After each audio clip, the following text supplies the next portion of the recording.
Most of it's the counter, so. Hi, Barbara. And then they move the counter too.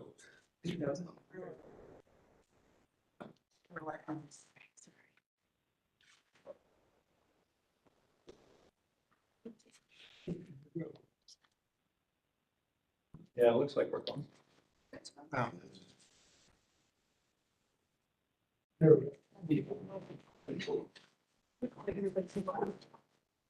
Stand for the, call meeting to order and stand for the pledge.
Hello?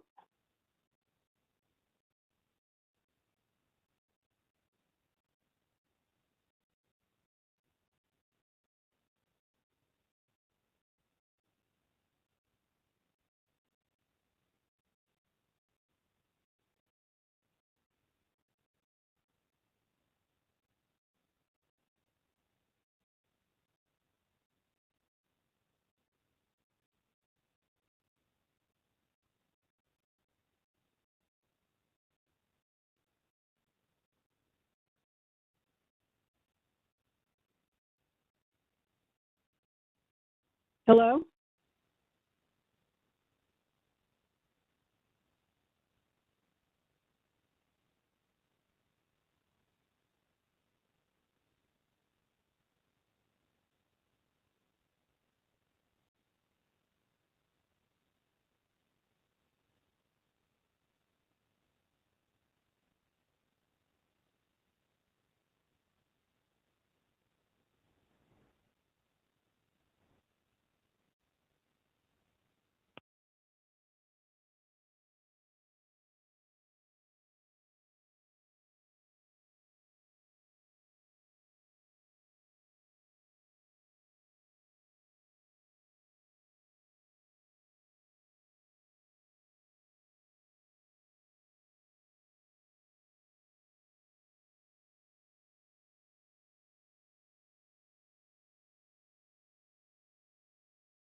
Appropriate, but it's not consistent with how your meetings room policy is.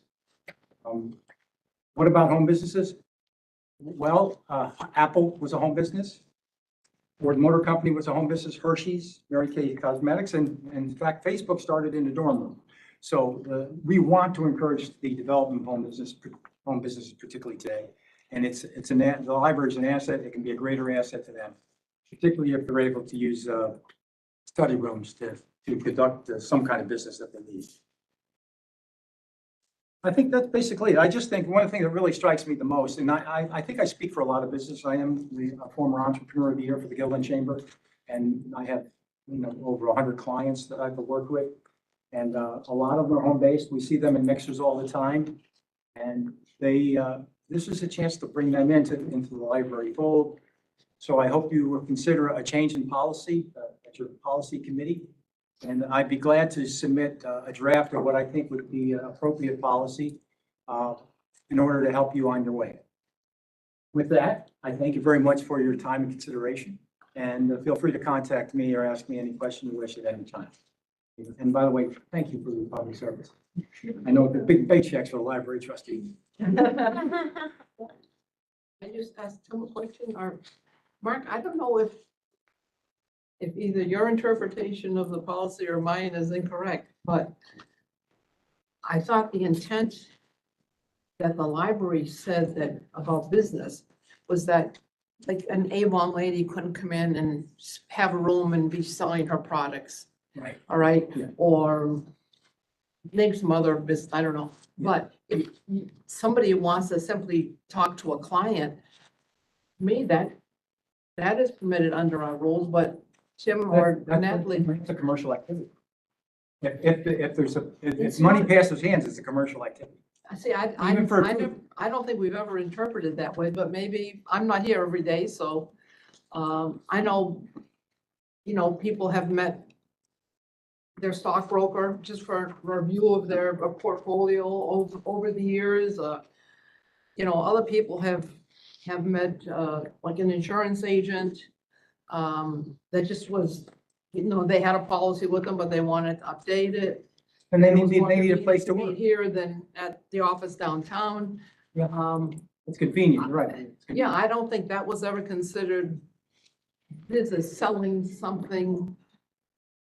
But as I said, maybe it's a more loose interpretation of the actual words on the policy. I don't know, but Well, the words say meeting rooms may not be used for commercial and or profit purposes. Anytime money change hands, that's a commercial let's see, transaction. I guess, if money is changing hands, or if, say a chiropractor wants to come in and do a program and sign people up for sessions or something, that I think is what we're trying to avoid. Yeah, I think there needs, Barbara, you make good points. There needs to be greater clarity here. Yeah. So the way this reads, because at first I signed up, but I canceled it because I read further into the policy and said, I'm not going to violate the policy even if I don't agree with it. Right.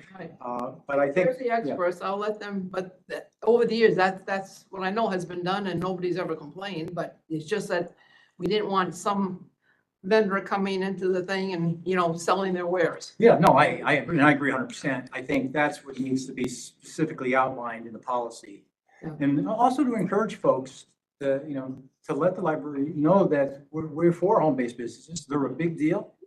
And you just can't invite somebody into your house. A client who found me on the internet, they're not going to come to my house and say, well, I'll just trust this guy who I don't know. Right. So reading the policy myself, and it was updated in May of '22, but that had to do with a food and drink in meeting rooms issue. It didn't have to do with this concept. The way it's written, in essence, you're both right. Mark is right that it is written in such a way that it prohibits all commercial activity. And Barbara is right in that it mentions certain kinds of things like investment seminars, events designed to generate customers, sales and service demonstrations. Like, for example, we don't want the vacuum cleaner people coming in and throwing dirt on the floor and then vacuuming it up, that kind of traditional thing. I mentioned to Mark when he called on the phone earlier today, once a meeting room is reserved or a study room is reserved, I'm unaware in my 9 years of any time that we ever observed what was going on or, monitored what was going on. So I think Barbara's right in the sense that if you're meeting with an investment advisor or something, I think that how would we even know that, for one thing? The only concern I have, which I didn't think when you called me, Mark, there are some kinds of, I thought of it subsequently, there are some kinds of one-on-one businesses which we might want to prohibit. So for example, do we want a psychologist to meet one-on-one with a client in one of our meeting rooms? And can we write a policy in such a way that would allow you, I think we can, it's going to be hard, but allow you and Barbara the kinds of meetings you're talking about, while also prohibiting anything that might, like if a psychologist meeting with a client could conceivably have an insurance impact on us, a one-on-one meeting behind a closed door with someone with a psychological issue. So I'm not trying to put a roadblock in your tracks. I think I essentially agree with what you're saying, but I think it's going to take a very careful rewrite to, and maybe specific, there's this paragraph in here that talks about kinds of things that we are in this room right now agreeing shouldn't take place. Maybe we also should specify some things that seem harmless, such as the types of meetings that you two are mentioning, and that are probably happening here anyway, So How would you manage the idea that the library decides if you're an appropriate sole proprietor? Because a lot of psychologists are sole proprietors or counselors or something like that. right. The inference is, if you're dealing with a patient, then they may be a little crazy. I don't know if that's the jump I want to take. Yeah. But that's something that needs to be reviewed. What might be an impediment? Right. But I think there needs to be some clarity so people say, gee, I'd like to meet somebody there, for an hour and then be on their way. And by the way, they're going to see the rest of the library here, which is quite a view. That's Yeah, the important thing. So we'll bring this one, yeah. I have a few misgivings that I'd like you to address, Oh, if you sure. will. I'm trying to figure out, first of all, how one discriminates between physical products and non-physical products without discriminating. That is, this is public ground, taxpayer supported. Anyone that comes in is essentially being subsidized by taxpayers because they're being provided space. So how does one, for example, prioritize businesses which are based upon consulting or advice as opposed to businesses that are selling physical products? And this could be a preliminary stage in the pipeline of a sale. How do you differentiate those? Well, just first of all, these are taxpayers, these small businesses. These Yeah, the people that sell tires are as well, the people that sell cars, the people that sell vacuum sweepers, they're all taxpayers. Well, just to make the point, though, you have to be a Guilderland Library District resident in order to make the reservation. So it means you're paying taxes in the Guilderland District. And why would they be treated differently than a nonprofit who is not paying tax? Can you distinguish, can you ban the sale of products? I mean, that's a possible avenue to go down. But I mean, what I'm asking though is in terms of equities, what's the argument for allowing tax-based properties that are essentially subsidizing businesses because you're not paying for office space? What's the argument in equity for saying this business is okay, this business is not? Who makes that decision, and what's the rationale in differentiating the two? Well, you're doing it right now. You allow nonprofits and you don't allow commercial activity. I know, but I What's the understand, rationale but for when that? you open the door to commerce, I'm asking you, since you're the advocate for this, Yeah. how do you differentiate between the physical product and the non-physical product? Well, if you want to draw that line, then there's no exchange of physical products at the library. That seems simple enough to me. So if a car dealer comes in here and says, I want to show you our inventory, here's our computer that lists it. I mean, I just can imagine situations that could take us down a road that we might not be totally comfortable with, or at least I personally might not be. Well, I don't think a car dealer is a sole proprietor, or a home business. Okay, so I I don't think it's that difficult to determine what is completely appropriate and what isn't. So I'm just asking you Yeah, to I don't think- articulate it though. What is, since you feel confident in being able to articulate what's appropriate and what isn't, would you be kind enough to share with us what the criteria are for what's appropriate and what is not? That would be up to the board to determine. But if you don't, anyone who has a sale of a product, you can ban that from the library. Yeah, but you're selling a product. It's just that it's not a It's a service. physical product. Well, it's a service. So you're saying that this would just be a You're the service? one creating the issue about the product. But I'm saying, first of all, there's a difference between selling a product, which seems to have captured the interest of the board, and providing a service, which you do on consultation, typically in a one-on-one setting. So is there a difference between a service and a consultation and selling a product? Yeah, pretty clear difference. I would just suggest that, that we table this, and send it maybe to the policy committee so that we, because I don't know if this kind of, if I know, a discussion, with the, Mr. Grimm is going to be particularly productive in terms of coming up with a solution.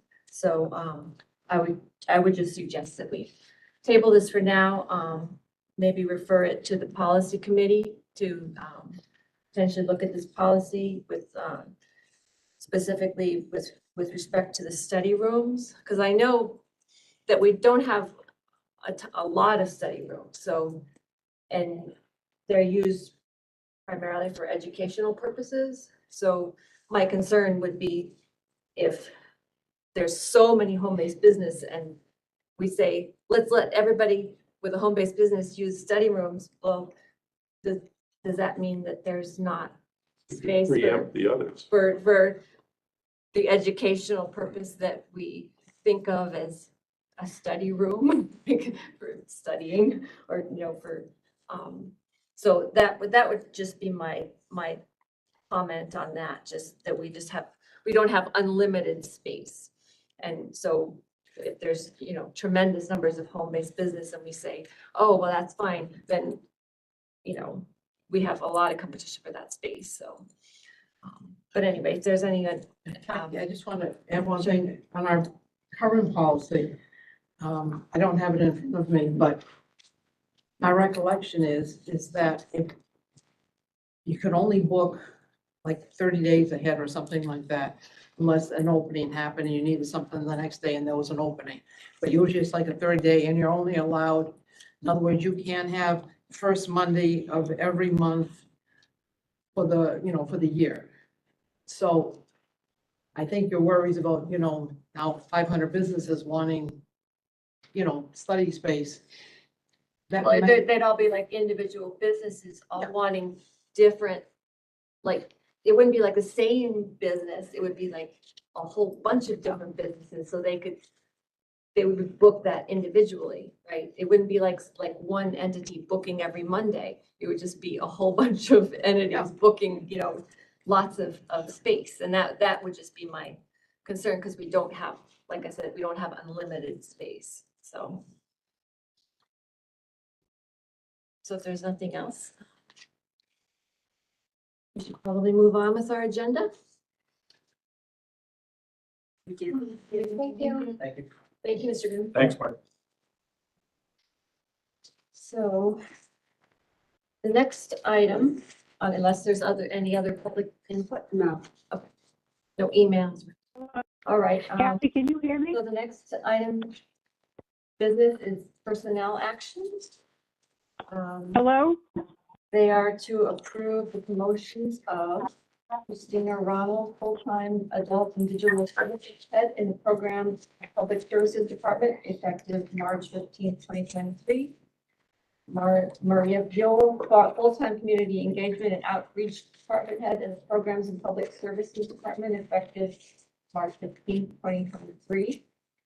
To accept the resignations of Sanyo Lee, full-time senior library clerk in the Circulation and Collection Services Department, effective March 21st, 2023. and Timothy Riley, part-time fiscal officer 1 in the administration department, effective March 21st, 2023. And to approve the appointments of Heather Mulcahy, part-time library page in the circulation and collections services department, effective April 17th, 2023. Natalie Hurto, permanent appointment, full-time assistant director 3 in the administration department, effective April 17th, 2023. And Melissa Klimek, part-time library page in the circulation and collection services department, effective April 19th, 2023. Do I have a motion to approve the personnel action so stated? So moved. Cory. Cory, is there a second? Second. Is there any discussion? Tim, did you want to, is this for a restructuring? There's a lot of names that I heard that. Yeah, there's a couple things I would be happy to clarify. One is that Natalie Hurto took and passed her civil service exam for the position that she's been in provisionally. So that's why we're changing her essentially from provisional to permanent, which was always our intent and our expectation. She was the highest scorer on the test, so that's good. The other is that Christina Ronald and Maria Buell we've reorganized the PPS, which is Programming and Public Services Department.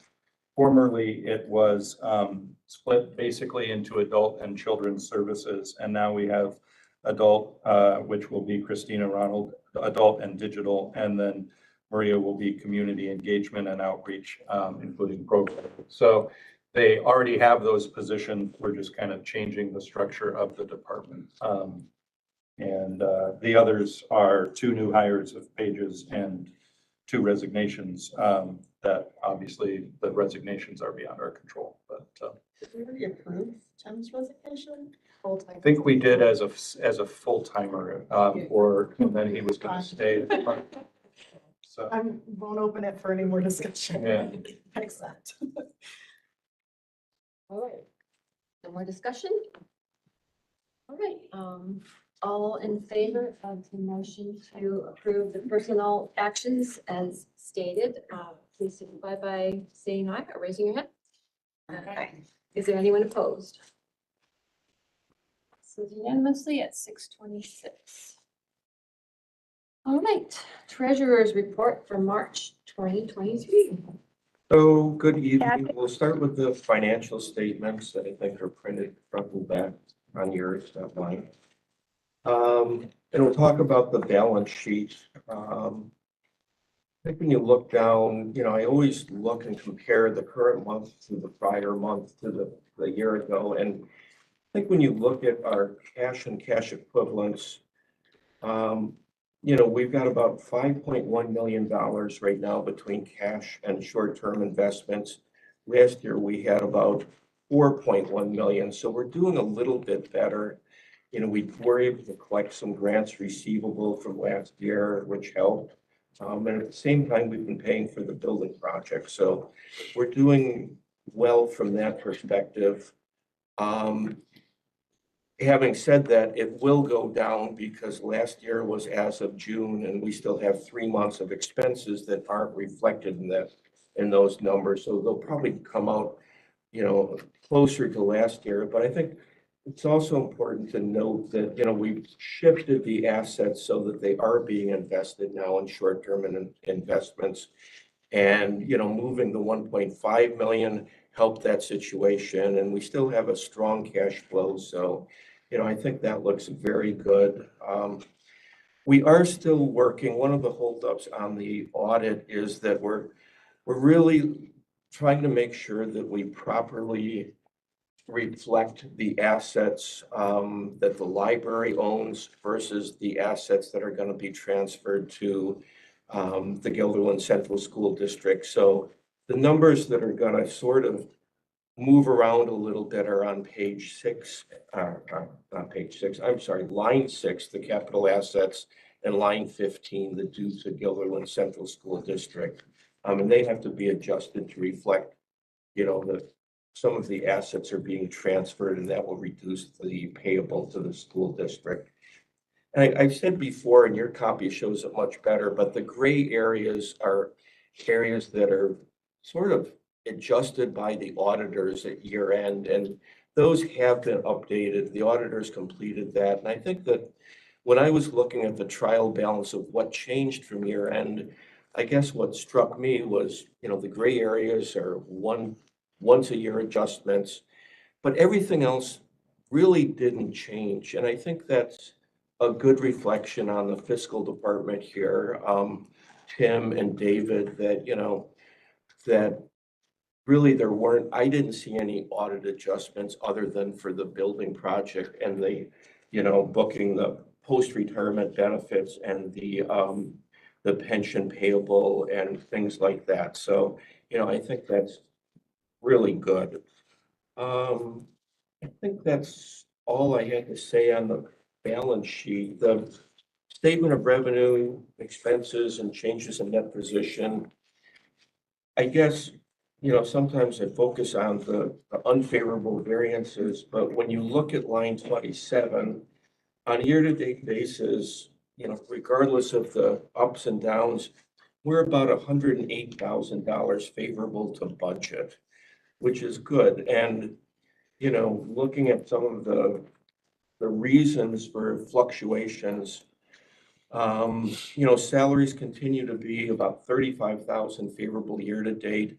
For the month, they were unfavorable, and I wrote to David, just asked a few questions, and he was very good in his responses. But there were some retro adjustments for admin and IT that skewed it during the month. It is a 3-pay period month, but we budget that same way.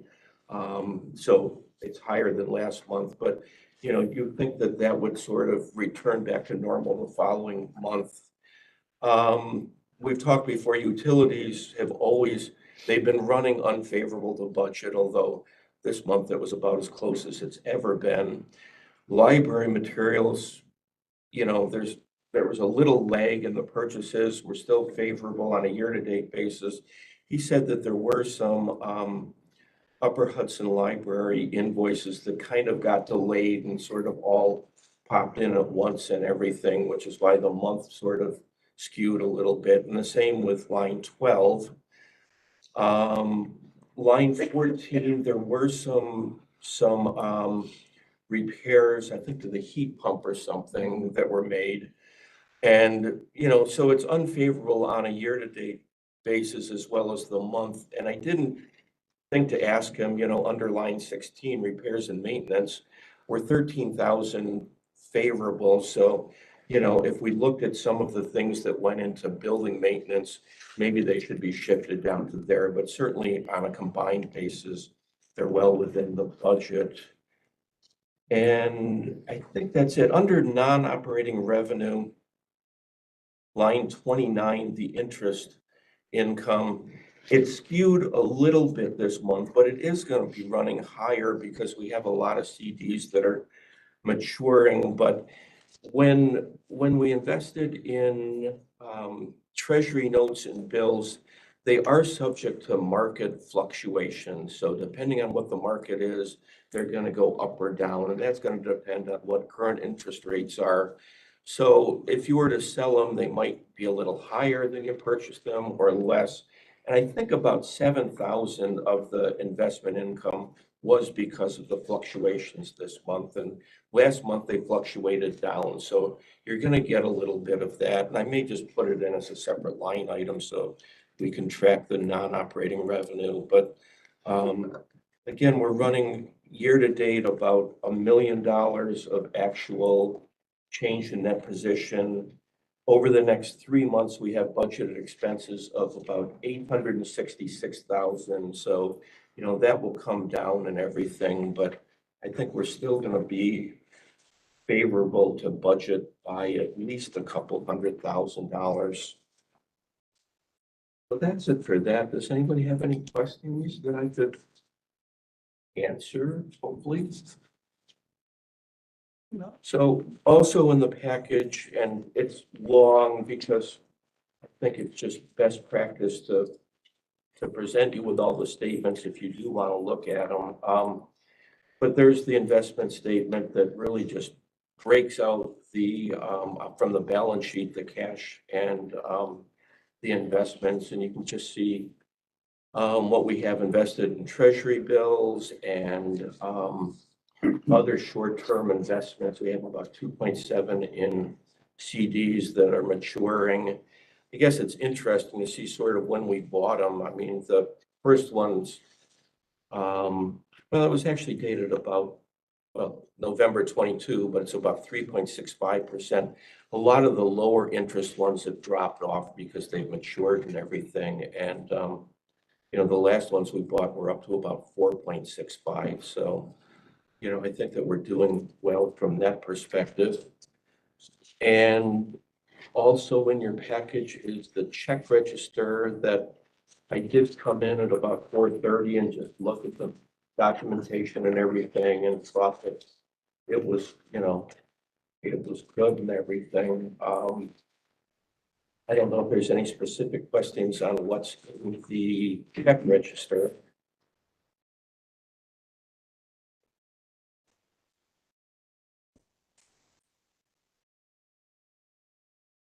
All right.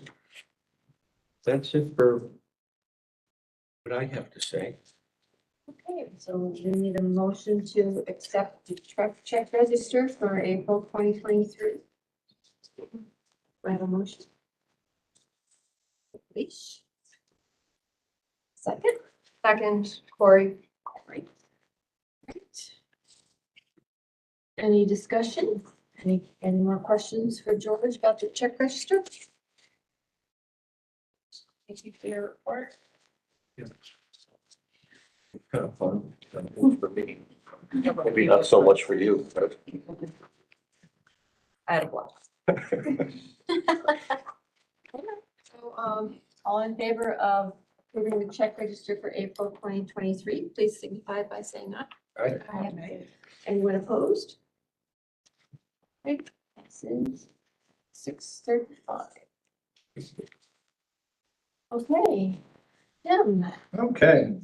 So in general, in addition to having several days off last month because I was sick and a couple days off due to weather, I've been working on the search for the fiscal officer, which is going very well. We've interviewed 6 people in the first round and 3 people in the second round. The third interview of the second round is taking place on the 25th. And after that time, the committee, which is Natalie, Sarah, and myself, will hopefully make a choice and move forward as quickly as we can.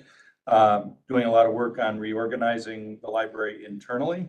Also negotiating and preparing with contracts for the cafe and the farmer's market, which you'll see later in the meeting.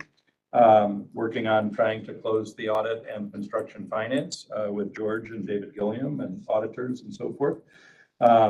Finalized all the details of the admin IT contracts during the month of March. And then, of course, had a 2-day closure, 2 separate closures due to gas leaks on the roof.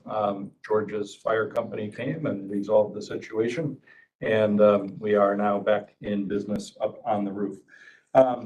When I looked over all the different directors' reports for this month, I was struck by how often there were collaborations between departments. So I don't know if you guys have the chance to, and you know, I read them probably differently than you do because I know all the people and all the things that they're talking about. But I want to compliment the staff in general on working across departmental lines.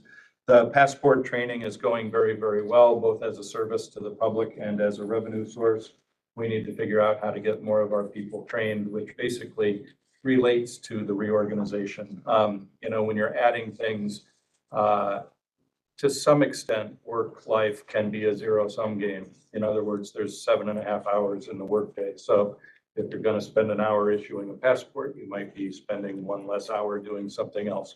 So as we work out those kinds of details, we hope to be able to serve more passport customers. We had a great event here that Town Supervisor Peter Barber was at out here in the lobby to unveil the new Narcan box that the County and Catholic Charities are putting in various public buildings. And then we'll be holding mandatory staff training in how to use Narcan within the next 2 weeks. Our library is not, as far as we know, has not ever been the site of a opioid overdose, but it happens frequently at our neighboring libraries, and there's no reason to think that it's not going to happen here. The purpose of this box full of Narcan in the lobby is twofold. One is to have Narcan here if an emergency happens.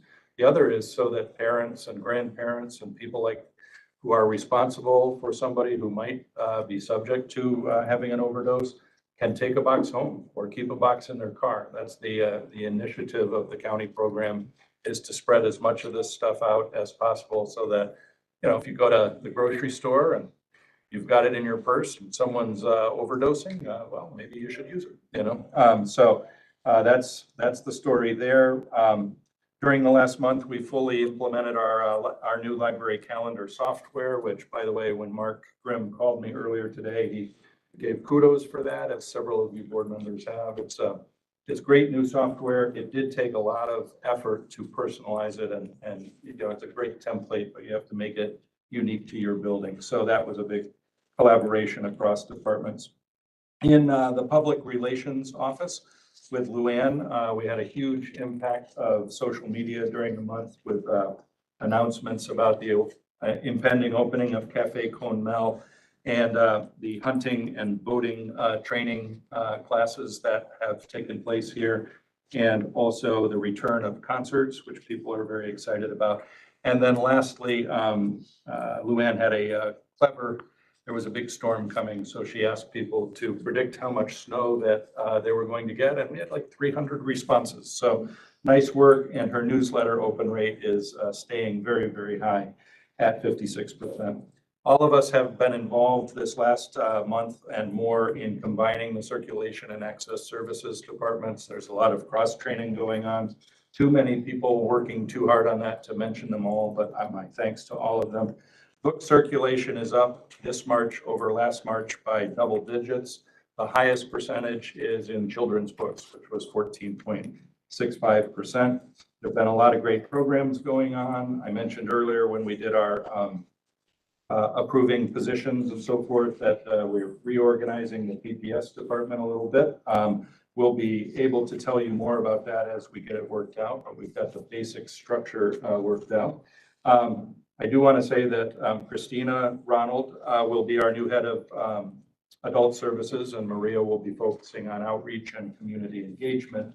And Beth Rienti, our great head of youth services, I believe I emailed you earlier in the week, or maybe last week, to say that Beth has taken a position elsewhere. So we've already listed that position internally. We will miss Beth. She and her staff have done a tremendous job, basically putting us on the map, back on the map in our youth services department over the last 10 years. And she herself was running a really great program called Music, Movement, and Mindfulness that perhaps we'll be able to continue in some way.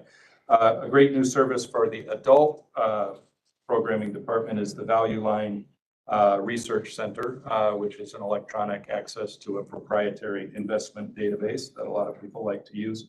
And then another of our very good collaborations, the IT department, along with myself and, gosh, I'm going to miss somebody, but we held a program for the Hearing Loss Association of Albany, and it was very, very well attended. There were, I think, about 80 people here learning how to use our several methods of hearing assistance software. And we got a lot of kudos for that. I particularly want to mention Dr. John Hargraves of Guilderland, who helped us a lot with implementing all that stuff, and also John Lorang from our staff, who ran the program. Some interesting numbers that jumped out at me as I reviewed the monthly report. The self-checkout machine last March, 9,900 transactions. This March, 14,600. Website interactions last March, 9,400. This March, 21,000. Children's PC usage, so this happens only in the building, 246 last month. Last March, 750 this month. And the door count happily, 10,500 in March of 2022, 15,400 in March of 2023. Sean did put a chart, a full-page chart into your packets, as he has been doing every month, showing when people are coming in the building. And 4% of our visitors are coming after 7 p.m. So we continue to advocate perhaps for the July meeting that we have an earlier closing time. And at our last meeting, you asked us to collect a lot of statistics on that. We are still working on that. One of the last thing I want to mention is that in our new building, we've created a safety committee. It used to be that our assistant director, now retired, was kind of our safety czar, and she did a great job with it, but now we've got 8 or 10 people working together on a committee. And one of the things we were able to take advantage of is that gentleman named John McCarthy, who's married to one of our librarians, Amy McCarthy. John's day job is that he inspects buildings for safety from OSHA and New York State perspectives. And so he gave us a free inspection and came up with some good recommendations for us. Nothing, safety is always urgent, but nothing that was a glaring, you are doing this horribly, just a bunch of things that you could do this better. So we're very grateful to John for that. And we had a meeting yesterday to start implementing some of those things. So that's my report. Tim?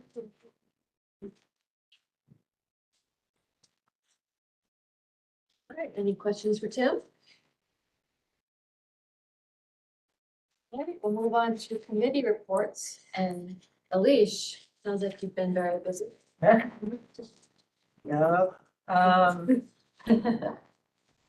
There was like 1 week I was here like 4 times or something like that. But it's okay. It was all for very good things. So committee report. This was the most notes I had to type up for one of our meetings. We went over quite a bit of stuff. It ended up being about 1 hour and 15 minutes. Did everybody get a copy? I think they have copies. I have more. Does anyone need one? The GPL board, I mean, that's. All right. I'll just start reading through it basically. So we had a few visitors show up, which was really great. We had Barbara and Kathy, Luann, Natalie, and Tim on that, as well as Vanessa, Joanne, and myself. We did have a discussion about the proposal for closing hours moving from 9 p.m. to 8 p.m. We had a lot of really good discussion with highlights basically being that, there was some concern over, student access to the library for study rooms and things like that. I know I had done, as part of my listening tour of the library, spoken with a number of staff on their feelings about it, and a lot of people were in favor of closing earlier at 8. And I was here 2 different nights just to visually see for myself what the traffic looked like during that time, and it was very, very quiet. And I would say there was probably like a 1-to-1 ratio of staff to people in the library. So there's different solutions to this. We don't have a proposal for it today, but some interesting proposals or ideas did come up about shifting staff around or closing certain areas and just kind of minimizing what space is open, which would in change, like also minimize how much staff is needed on. As my understanding is, for safety reasons, there's 2 staff per area. So just something to think about. We are waiting for some additional statistics that were requested. There was an action item for Natalie to reach out to Bethlehem. Did you end up doing that yet, or? Yep, I got this stuff. But like I said, I'm compiling a bunch of things and then we'll have it for you next week. Cool. And then Luann was gonna do like a poll or like just like a temp check with to see what people thought about that proposal. Yeah, so I'm gonna be putting that in next meeting. Very cool. Okay. And then for Sean, it was compiling the data on foot traffic, circulation, meeting room use, study room use, desk question traffic, and calls during that 1 hour time. So once we get that, we'll be able to do another building and grounds meeting and go over what comes out of those. So no, we didn't do a vote or anything on it. And there's nothing for nothing recommended on that at the moment.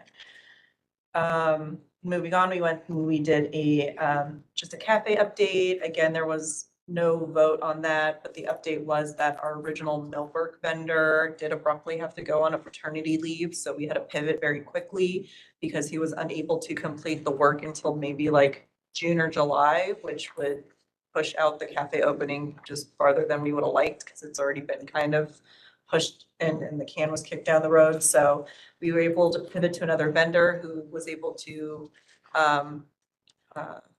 send in a proposal that still kept us under budget and was cheaper than the original estimate. So we're moving forward with that. They've already begun work. And so we're still shooting for a spring opening date to be determined, just to pay, depending on how items come in. That I believe we're just waiting on the millwork completion and the like machinery, like ice machines and fridges and stuff, right?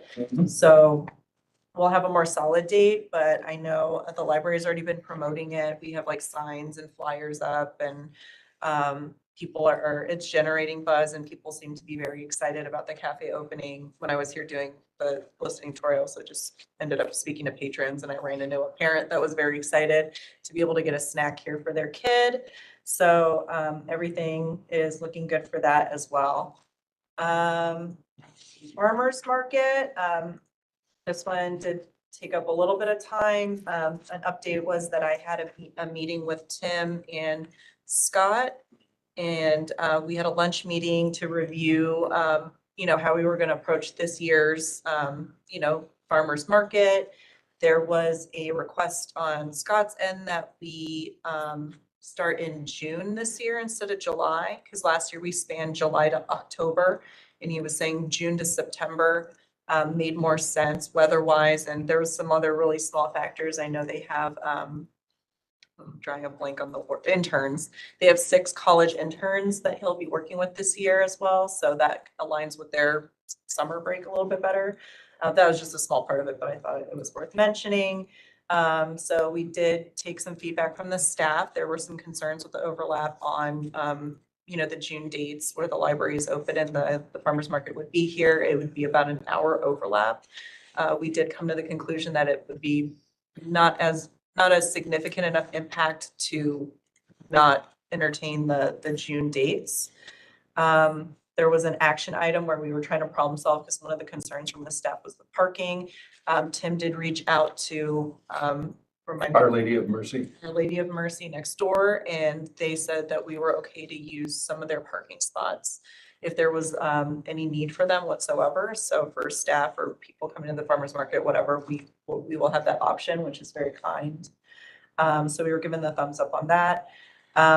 We did discuss that the contract that we had last year was perfectly fine. There were minimal changes that needed to be made other than like some very small, like a typo tweak, as well as like a clarification of the dates and the hours, I believe, right? So Tim did update the contract and you ran it by Chris and everything seemed to be good, right?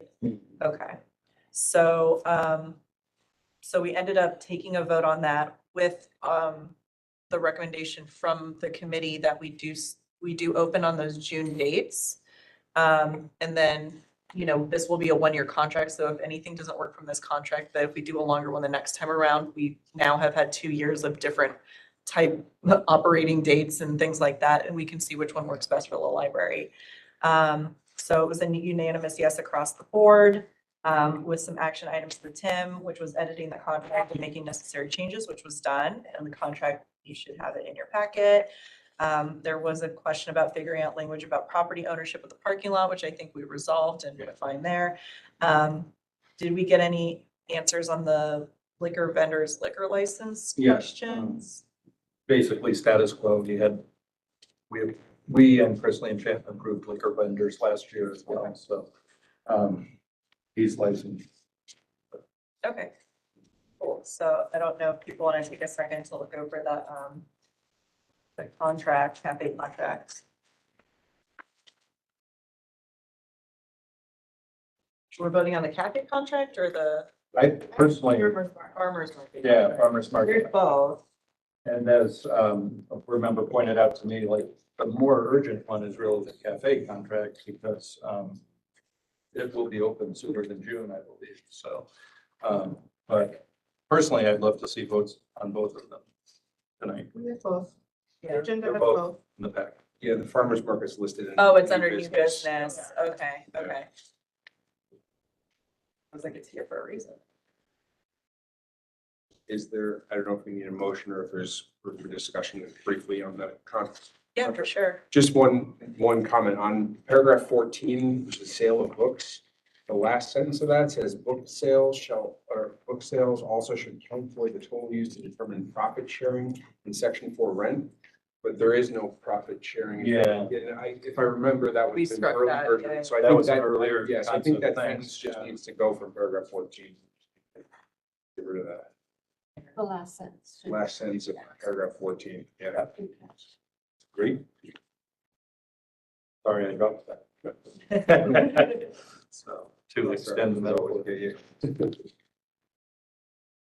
So did we not already sign the contract with them or? We did, we're but you know, redoing it? my feeling is we should sign a correct contract, you know, so I fixed the, I'm trying to think, remember what the various items, well, with Cafe Conmel, for example, they were doing business at a different address last year when Kathy signed that contract. That was one of the things. I remember work I did 2 weeks ago, so, I'd have to open up my email and see what else we changed. Oh, I remember one thing we changed was also related to books. The last contract we signed had us splitting used book revenue 50-50, but we as a group had come to the realization that the books we'll be selling there are being donated to the library, not to the library and the cafe.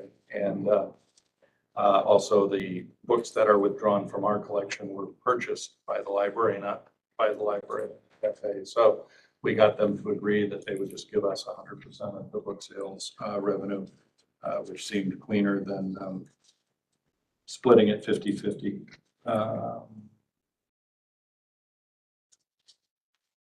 There were, you know, we double checked with Chris Broussard, the insurance recommendations. They are the same as in the previous contract, but he approved them last year. He approved them again this year. I think the main thing was the contract that both Kathy and the vendors had signed last year was never dated. And the theory was we were going to date it like a few days before they were going to open. Now it's a year later. So we changed the date on it. We changed the address of the vendor. We changed the thing about the book sales.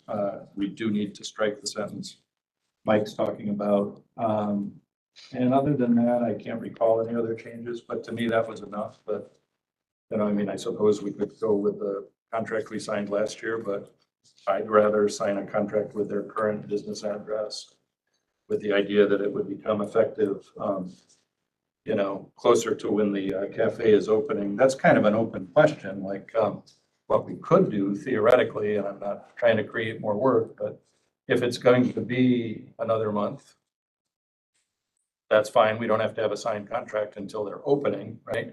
But if it, let's say they could open 2 weeks from today, we could either sign this tonight to cover that or convene a special meeting just so that they could open. We would just need 6 people, you know, but I don't want to open a business unless we have a signed current dated contract is kind of where I'm at. Well, I guess the date of the lease agreement would be today, but the dates that are not filled in, I guess are the term of the lease.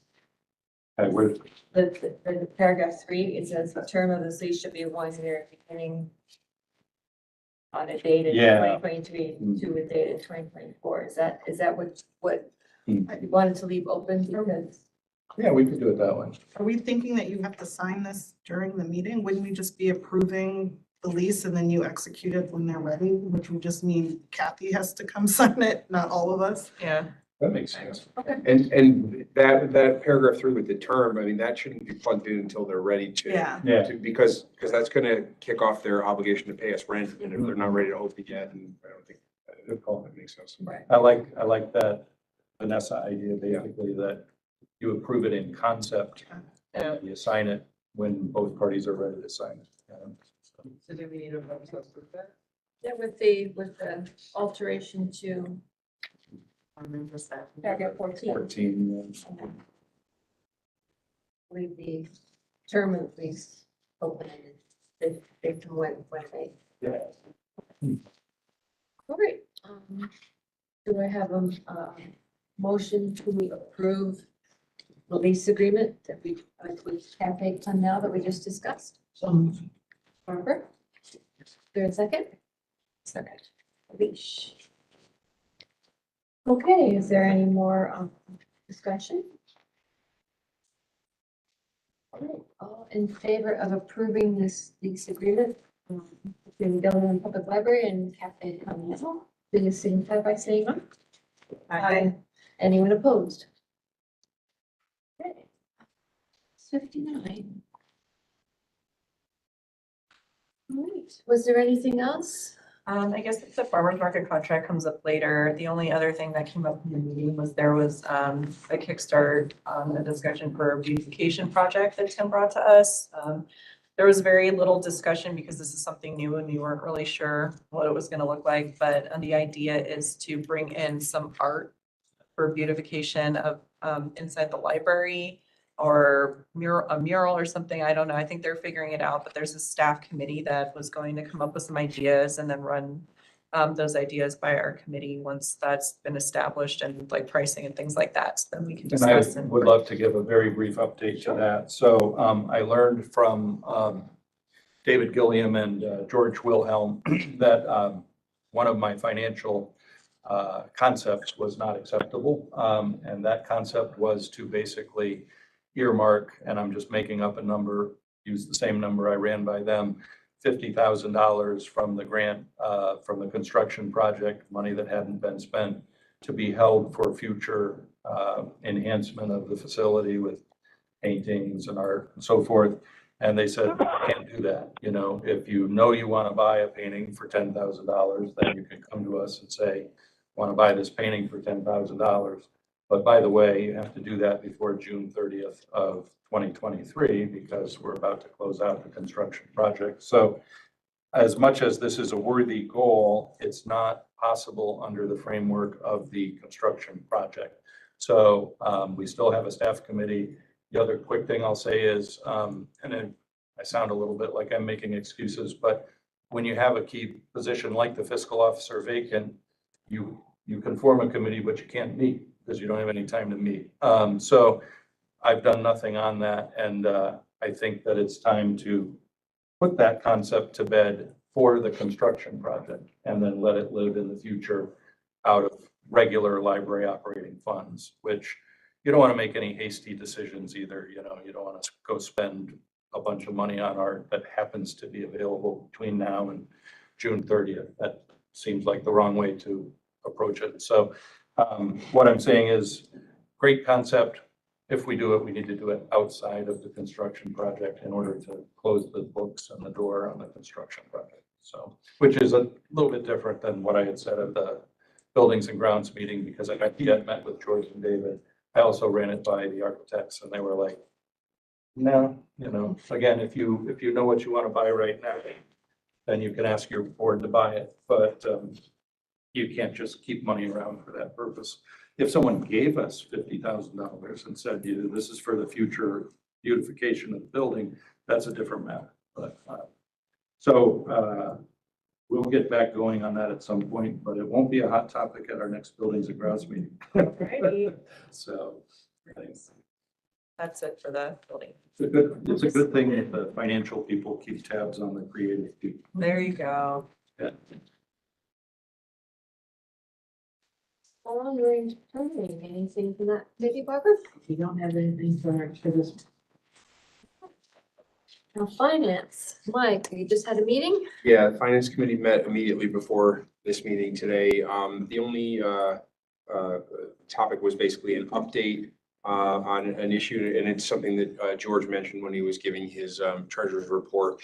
And this is it's an open question, and it's kind of the thing that's delaying a little bit closing out the construction project and getting the audit completed, which is how to account for certain grant money that was received in the course of the construction project. And basically the question is, it's kind of where that's accounted for in between the library's contribution from the library's reserves to the construction project and the bond money that came in to pay for the construction project. And it's a question of whether that money, which is in the ballpark of $500,000, basically, do we basically get to keep that money as in our reserves, or is that money that's going to have to go back to the school district to basically reduce the outstanding bonds? And we believe at this point that that money will stay with the library in the reserves, but there's still kind of loose ends that are being chased down, and it's getting nailed down. Hopefully, very soon that'll be resolved to everyone's satisfaction. But that was basically it for the finance committee. The audit committee has not met because we're still waiting on getting the audit wrapped up. So. All right. And that's, you just mentioned the auditor. So, okay. Marina, is there any anything from personnel? No, there was no need to meet for the personnel committee or the labor management committee. You have not had a labor management meeting yet, you just said? Okay. Yeah. All right. All right. Anything from policies, Vanessa? Not yet, but after today's public comment, I think that we'll be coming back to you with some thoughts and recommendations on that. Okay. And COVID action, I'm not sure if we need that committee anymore. You know, I was just gonna, I'm glad you said that because we talked about it briefly last time. Could we just ask for a motion to dissolve the committee so that we can leave it off the?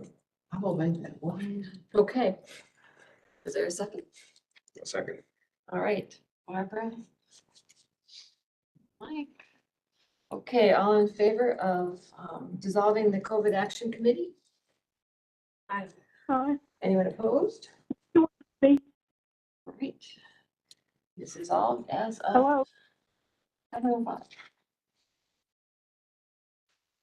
Yeah, I think the emergency ends sometime next month, May 1st. 20 or May 1st? Okay, I thought it might be May 20th. What is the mechanism for reestablishing an emergency committee? I think we just take a vote. So, yeah, and I think, the information from all the newsletters that my husband writes might be harder to find. All the COVID stuff needs to reporting on. All right, no, I don't have anything to report on board development, although I'm thinking that I should probably have a meeting. Follow up on that. Anything from foundation? Yeah, we did meet March, let me just pull this up, March 23rd. And the golf tournament will be held at Orchard Creek.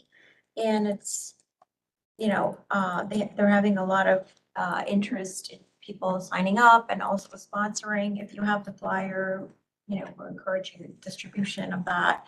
And also if you want to golf, we're encouraging participation. What I'm really excited about is the Library Speakers Consortium program that Tim gave a presentation of at the meeting. Tim, did you want to talk a little bit about it? Sure.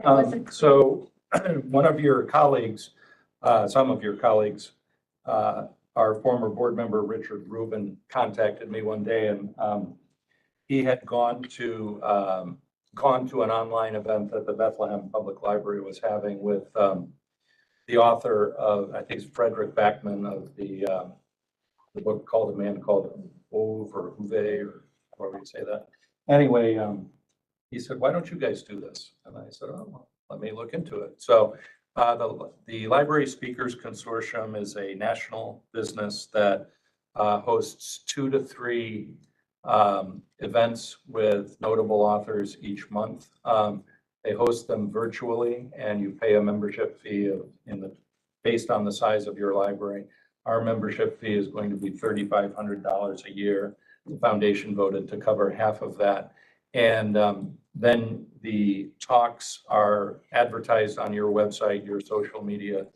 Obviously, you have to, put them into your website and your social media, but it looks like to the non-discerning eye that the author is speaking on behalf of Guilderland Public Library or Bethlehem Public Library. And people can watch them at home, and or you can have watch parties for high-profile author events.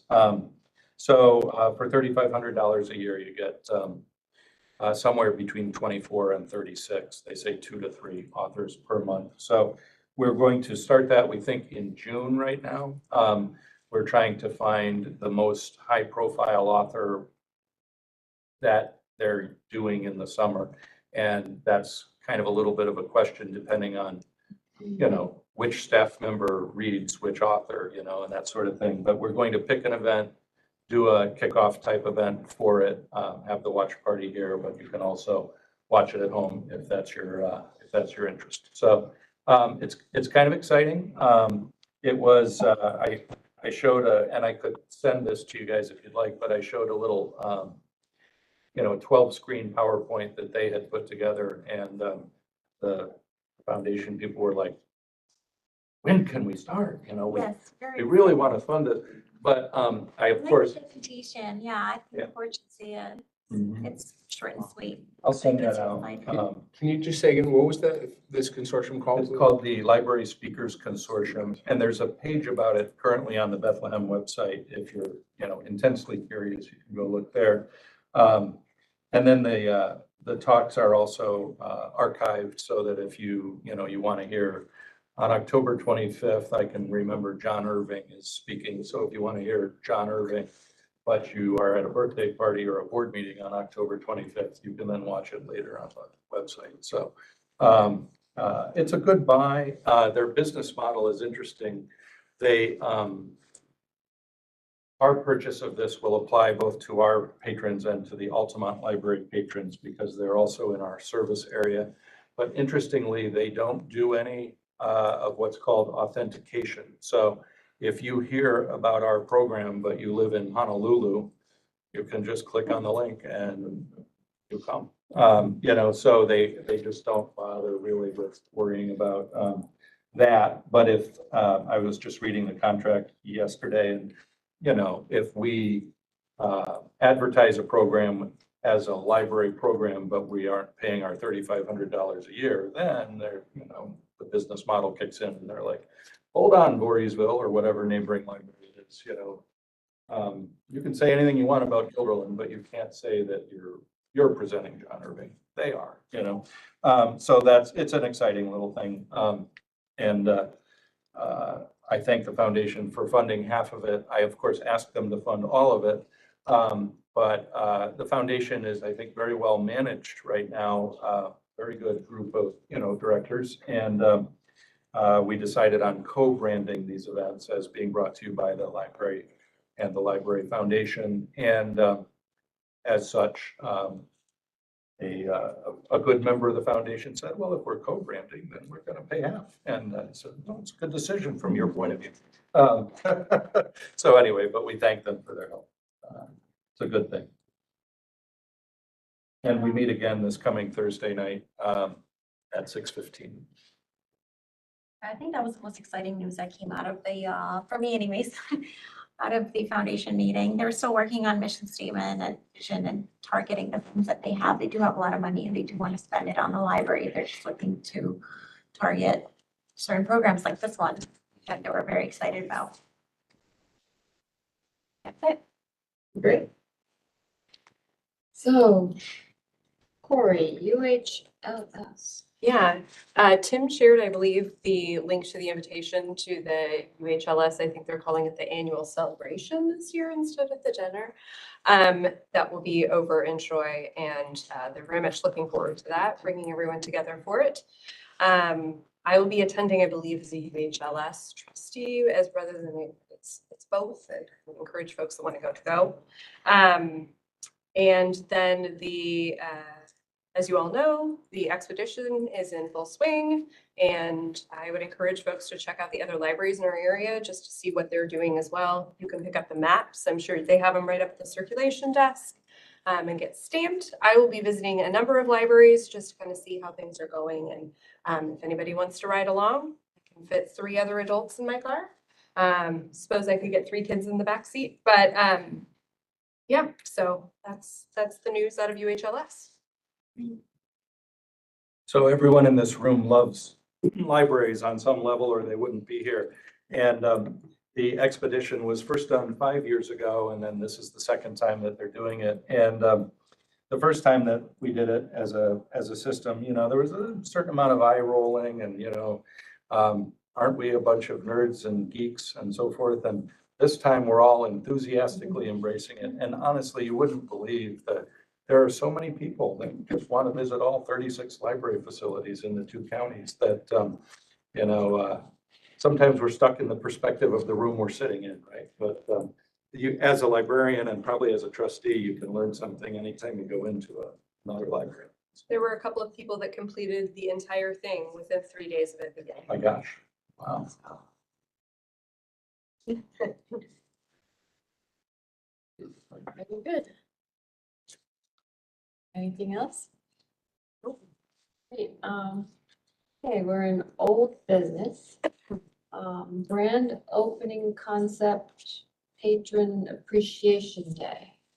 So that's me, and I'm probably going to ask for an assist from Natalie at one point. So you folks had asked me to go back to the department heads group and see what sorts of events we could get staff buy-in in order to do.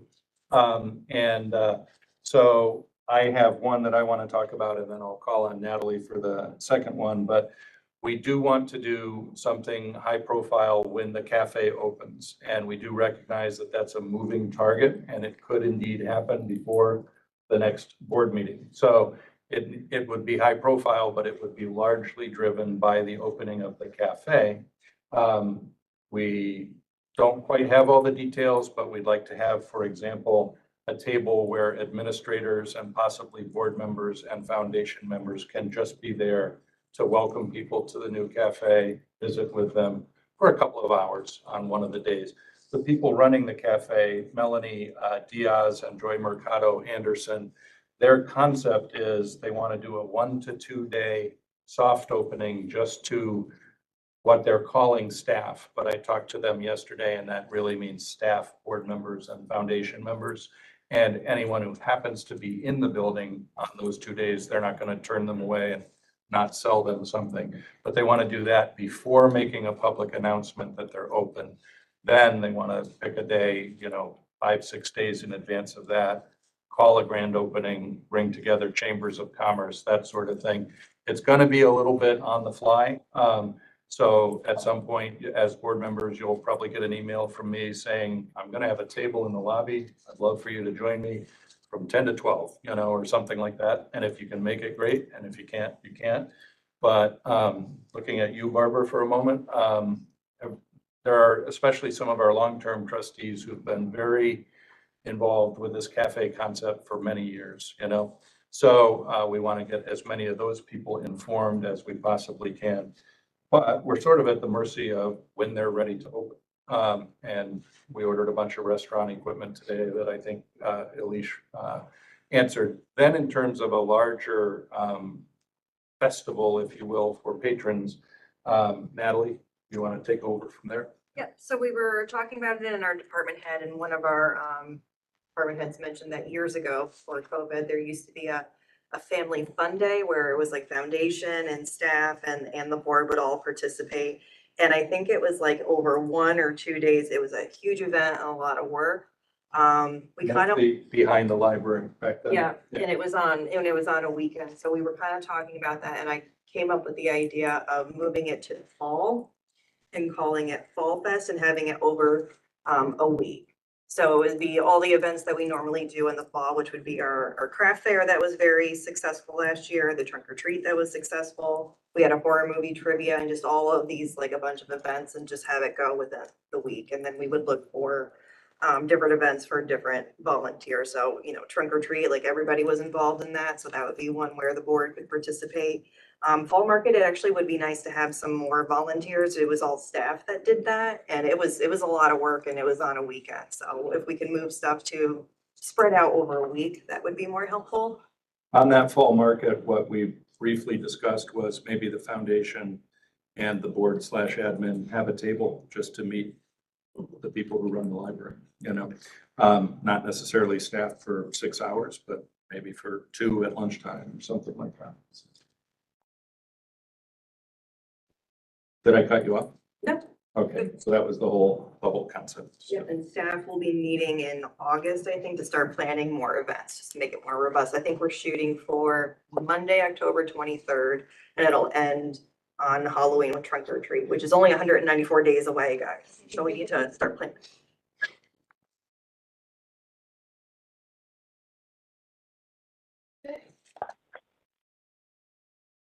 More comments about that? Sounds fun. We're very excited. Forward to partnering. Great. Moving on to the firefighter property tax exemption. So we're just further discussing this. I didn't bring anything about it. I brought the town of Guilderland local law. Just to kind of get an idea. I mean, it's somewhat involved. And I think the materials we got previously said that that you need to have a public hearing set before we would grant this exemption. And also I had a question about the tax for us is collected by the school district. Right. Mhm. So, and we have about a $4.2 $4.2 million budget, and they have a $120 million budget. So, I know that, I wasn't sure, like I know, with the town, they have the operative date is March 1. So I wasn't sure like what our operative date would be. I just kind of came up because I know that that we don't, like, the school board meets every August to set the tax rate. Okay. And I guess we must be part of that. Well, we never have been. They've just set the tax rate. Right, but we Yeah. don't Yeah. do that as we Right. don't get together as a board and set our own tax. Right, rate. right, School yeah. district does. So I just was wondering, like, do we independently, if we granted this exemption and the school district didn't, Yeah. how does that work? Yeah, I don't know. Yeah. So I don't know, because I wasn't sure if they were interested in doing it or not. I haven't heard whether they're doing it. I don't know if anyone watches school board meetings. I don't watch them, but I can certainly ask if they've made a decision on it yet. The flip side, I think of what, and I'm thinking out loud here, Kathy, I don't know if I'm right, but I think the flip side is if they've made a decision, it may affect us anyway, because if they change the tax rate, I guess there are 2 tax rates, right? There's a tax rate for the school and a tax rate for the library. But they set them both. Or is there one tax rate out of which we get X%, I'm not even sure then that the question is whether I'm not even sure we are a taxing agency, Well, we impose a tax. I mean, we you know, that our budget is voted on. Right. So, and that's it's not nearly as much as school, but we do impose a tax, so, I mean, if, Are there people we can reach out to and like just kind of convene with so we can get on the same page and then be able to discuss this better? I don't know. Yeah, I remember the last time this came up, I'd asked for some additional information that wasn't provided by an advocate. So I mean, I'm just wondering who is the authority or a impartial entity that could advise us? Because I don't know enough about it, and clearly it doesn't sound like we know how the mechanisms of it actually works. I wonder if it's a question for our lawyer. Well, I'd just like to second that what Vanessa said. I just feel like I need more information about this and I thought that, you know, and I'm not, you know, prejudging it or anything, but based on the presentation, the like limited presentation we got, I just wasn't sold on this making sense or being a good idea. Maybe it is, but I need to see more. So yeah, it's statutory. I'm just not there yet. Yeah, because I've got this town law, and it's just statutory. So, you know, it's a little confusing, but the way the statute's written, so. But Tim, the school board didn't make a decision yet. Okay. Yeah, but Voorheesville approved it. Approved their discount for their firefighters. Yeah, I think one of the main things you gotta know, how many firefighters are there in town? Volunteer firefighters, are there 50 or 500? No, it's way less than 500, somewhere probably between 50 and 100 at most. Way less than 100 probably. George, how many are at your station? There's 30-ish, so between And there's- Westmere and us and Guilderland. But I don't think every single volunteer firefighter is eligible under the law. I think there's some criteria. That's what gets confusing, I think, in terms of, who's eligible for the exemption. And I don't know how many own properties, so. Can we just reach out to the guy that came? that laid it out? Oh, the town did? I can email it. I just Right, but I guess we still need some, how this works, the mechanism. But they, you know, That's because it's the numbers, so. they pass laws in the town board. We don't pass laws here, so we would just be doing a resolution if we wanted to do it, so. But we'd have to figure out that, and I don't know if we wanted to do, you know, I mean, I guess when we figure it out, we can, set a public hearing to, consider it when we know more about what we want, what the mechanism is for collecting the tax and, you know, this complicated stuff, so. So I'm not sure if anybody else has anything else on that. So my question is, really for you, Kathy, is would you like me to reach out to Chris, or are you gonna, I mean, that's what I would do, is reach out to Chris for guidance. But I don't know anything about it. So if I did, I would copy you and just say, you know, we've been approached. The other person would be the business guy over at the schools. Okay. Because they have a much bigger impact than we will. Sure. Yep. I could email him and copy you and go from there if you want. Or you can do the same.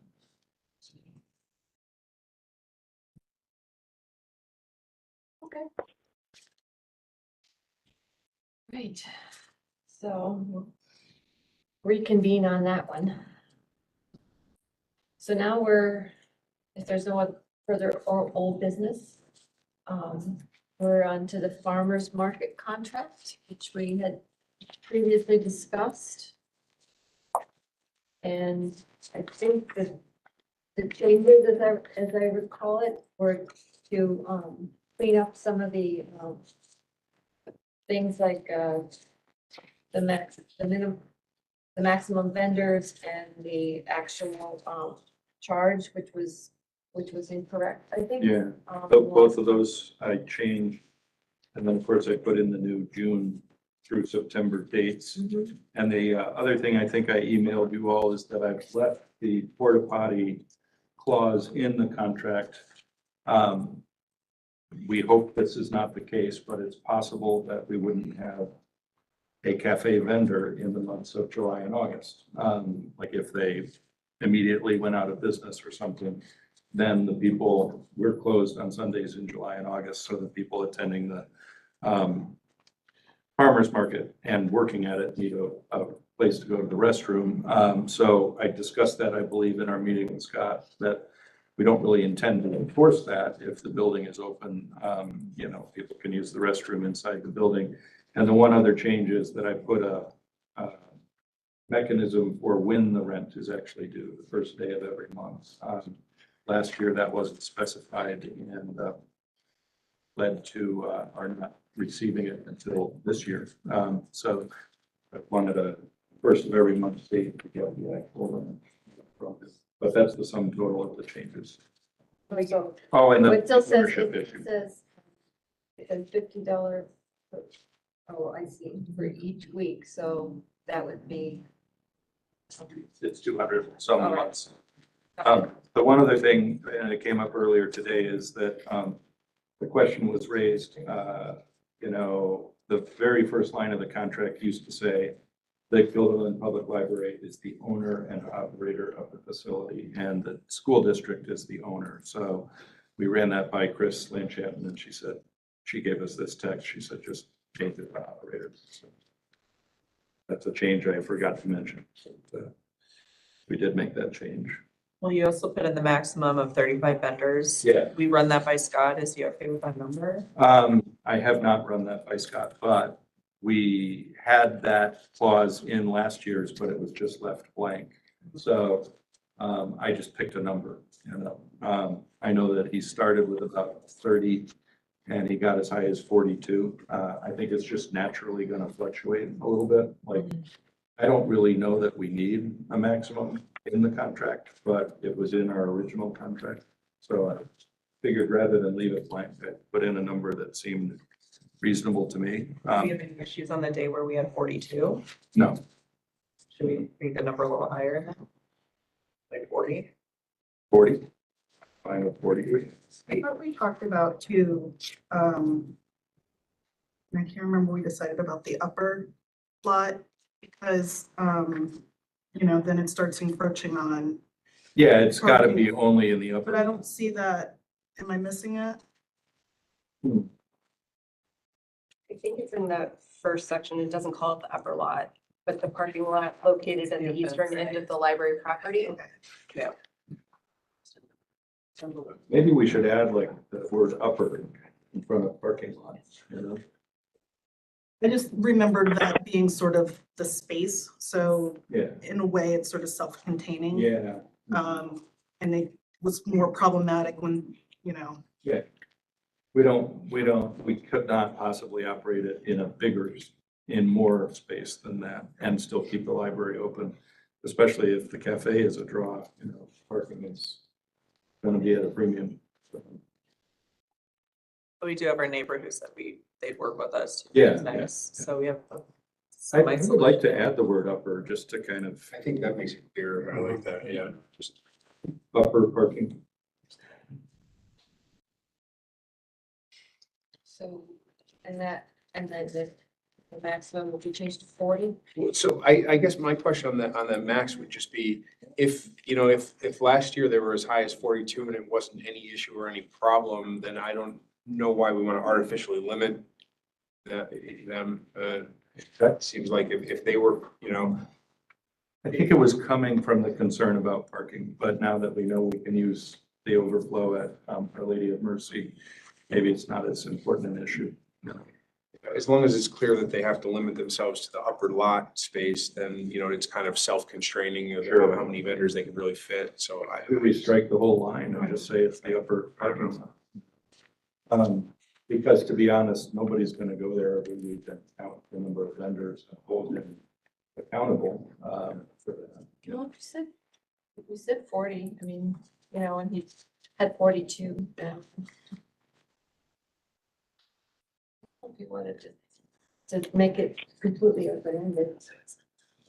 Yeah, I I think mean, I that, wouldn't, yeah. but you could say 42 if you want to. I mean, if he's had a maximum of 42, you just say 42, so he Okay. doesn't end up with like, oh, 42 is good, maybe 52 is better, like it gets too big or whatever, so. Yeah, Or it spills out into. I'm other fine with spaces. 42 too. So we're just adding upper and changing it to 42 vendors. Can I ask a question? You said something about the bathroom, Mhm. so that's number 8. But you're saying that since the cafe will be open, then they could have access to our bathrooms right Sure. here. But we don't have staff at that time, right, to clean them or anything? We do not have Sunday staff right now, so we could schedule Sunday staff, although we probably would have to go to labor management to talk about that. But we can bring staff in earlier on Monday to clean the bathrooms, so. Yeah, I'm just concerned because bathrooms tend to get gross, like if there's a lot of, Mhm. gross, and I don't want that to be a reflection on the library. If Right. there's people that are using it or leaving stuff all over, or it's not clean, it's Yeah. because we don't have anyone to clean it. Well, right now, related to the point you're making, we still have the porta potty in the, Okay, so they do have that. yeah, Yeah, maybe you should do that, because you're not guaranteed that. right. I mean, maybe Cafe Now won't have a lot of business on Sunday, Yeah. it just won't be open, Yeah. I mean, you just. Yep. It just seems like it's a lot to rely on, just Yeah. to say that, and so just, you did the porta potty last year, Yep. you could do the porta potty this year. Yeah, it's in there, so I would just encourage. But you do raise a good point though, Narina, that we have to figure out whether that's an issue and staff differently. Yeah, I just don't want it to get all, Yeah.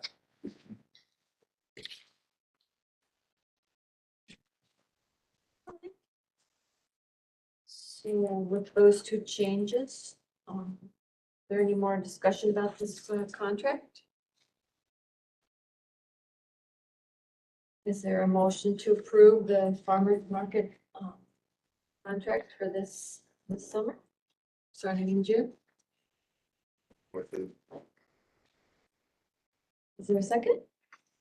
Second. Further discussion? We'll get it cleaned up before. Yeah, quite with signing it. those 2 changes. All in favor of approving the farmer's market? Aye. All right, anyone opposed? It's approved as of 7:36. Right. Is there anything else under new business? Not for me. All right, any more public input? I don't have any public input. I believe this gentleman who at our meeting tonight would like to introduce himself.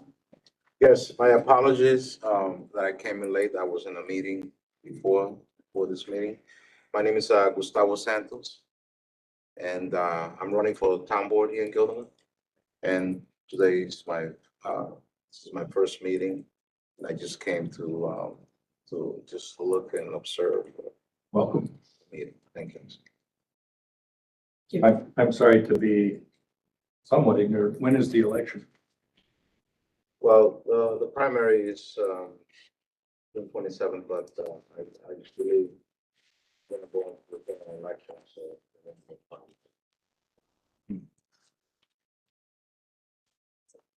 Thanks for doing it. Thank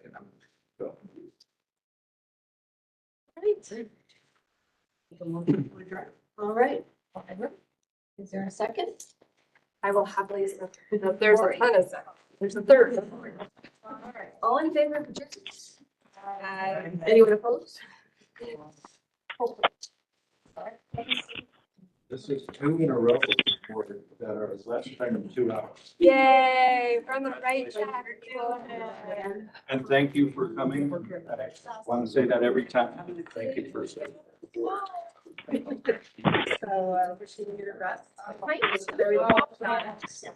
See, I didn't realize we were right down the street until I looked at the like addresses. I'm on Chancellor, like right back, like right where you turn in. Okay. Yeah. Chancellor? Yeah. Are there people in your family that work up there? I feel like I saw your last name on something and I was like. My parents live, The yeah, chances. it's on Lester across from the reservoir there. Yeah. They own that whole- Oh, okay. I was like, that is a unique enough name. I know. Because I see Henderson on everything and I'm like, that's not. If you see my last name, I'm gonna be excited. Let me know. Okay, I do. I tend to see them and I'm like, okay. But Henderson could be literally like anybody, 9 million people. Well, there's only about a dozen or so people in the United States with that last name. Yep. To like, There you go. everybody, so actually the library director in East Greenbush has the same last name. Okay, so the initial. But I've never met anybody with my last name that I'm not related to. So I'm gonna do the explanation and then I just. You don't want that? Sorry, no. Really? Never met her, but that's the first time I tried. One time. That's crazy. I mean, that's unusual and I'm glad that you would. And like Vanessa's not. So like, you know. See, I was a week and then I ended up at class. Like. Thank you again. Thank you. My name's. Yeah. Yeah, both of them, both of your first names. My name, I'll never see their There's really scrawled on my other side. Right, exactly. I thought the school board had turned it down. Because they were gonna buy the- According to my son. However, it's happened, it's like, if you go to use some money, it just gets. My last name is Bella. I see, so it's not like a relative, and I just, I thought. Well, they were criticized, they said, we can't take the hits.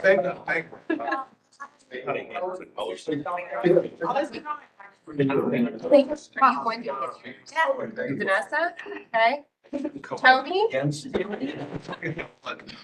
mean, you know, right now, I think I get a $200 back or something, New York, and I don't drink on it. But it's like, is it gonna really? Because you have to own a house, so it's not like, oh, I think now I'll buy a house because I'm a little bit off, so. So there are, I don't know. like, I think it's. sorry, I agree, actually went longer than I thought. And like, Right. one was at softball, one was at. I don't care because last week. Yeah, I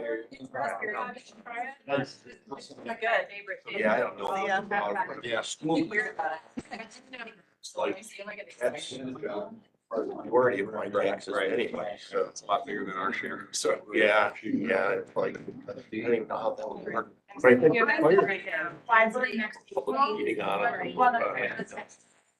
They would. So that's. So that's. I learned a lot. Bizarre. I mean, it's a big thing. My library just. Yeah. So, but like so much. Everything we do. They're really.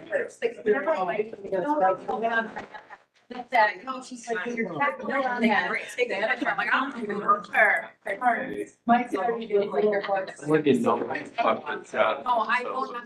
he has to say, and he's been actually really good. I don't know if he just makes. He asked me some questions. And I said, no, I just work from home. Yeah, I was looking at her. Okay. Oh. He's got a lot. You know, this is a volunteer position. I didn't know that. I didn't know, like, well, so I just, you know, this is, you would think this, I didn't good. So.